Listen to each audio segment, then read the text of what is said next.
కూడా actual facts ఉన్నాయి. భరత్ గారు, నేను సూటిగా అడుగుతాను. అప్పుడు చంద్రబాబు నాయుడు మీరు అరెస్ట్ చేసినందుకు ఇప్పుడు జగన్మోహన్ రెడ్డిని అరెస్ట్ చేసే దిశగా వాళ్ళు వెళ్తున్నారు. నాకైతే క్లియర్ గా కనిపిస్తుంది ఏంటంటే నెక్స్ట్ టార్గెట్ జగనే.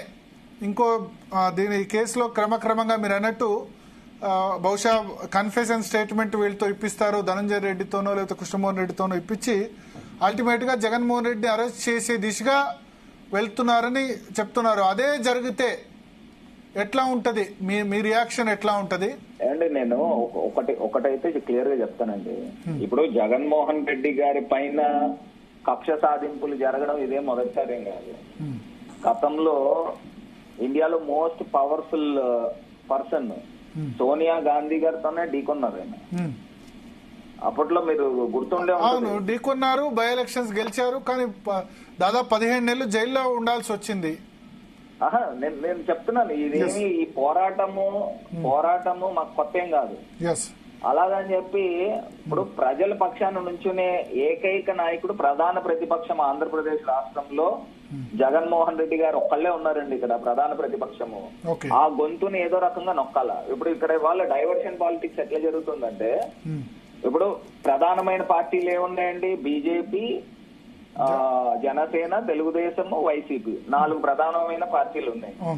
వీళ్ళు ముగ్గురు ఒక పక్షాన ఉన్నారు, అధికార పక్షము. ప్రతిపక్షం ఒకటే వైఎస్ఆర్సీపీ ఉంది.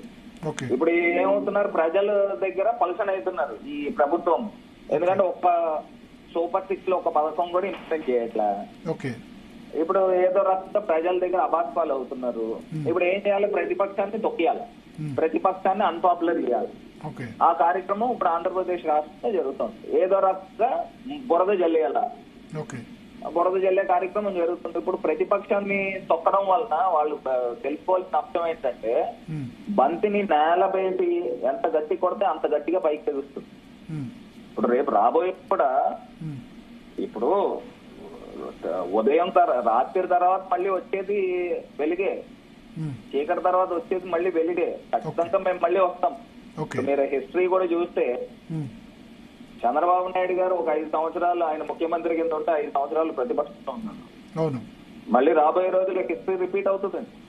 అంటే ఒక్కసారి 99 లో రిపీట్ అయ్యారు ఒకసారి కదా, 99 లో రిపీట్ అయ్యారు. 95 to 99 చంద్రబాబు నాయుడు అప్పుడు రిపీట్ అయ్యారు. అప్పుడు 95 లో ఆయన ఏం గెలవలేదు కదా, ఆయన పదవులు ఆపుకున్నాడు. అదే అంటే మధ్యలో తీసుకున్న తర్వాత ఒక్కసారి గెలిచారు. అట్లా కాదు, ఎన్టీ రామారావు గారి దగ్గర పదవులు ఆపుకుంటారు 95 లో. 95 లో ఆయన ప్రజల నుంచి ఆయన వచ్చి ముఖ్యమంత్రి ఏం కాల. ఇప్పుడు ఆయన పార్టీ కాదు అది, ఎన్టీ రామారావు గారి పార్టీ. 99 లో వాజ్పేయి గారిని పట్టుకుని ఏ రకంగా వచ్చాడు. మీరు ఎప్పుడైనా చరిత్ర చూసుకోండి, ఆంధ్రప్రదేశ్ ప్రజలు కూడా అన్ని గమనిస్తా ఉన్నారు.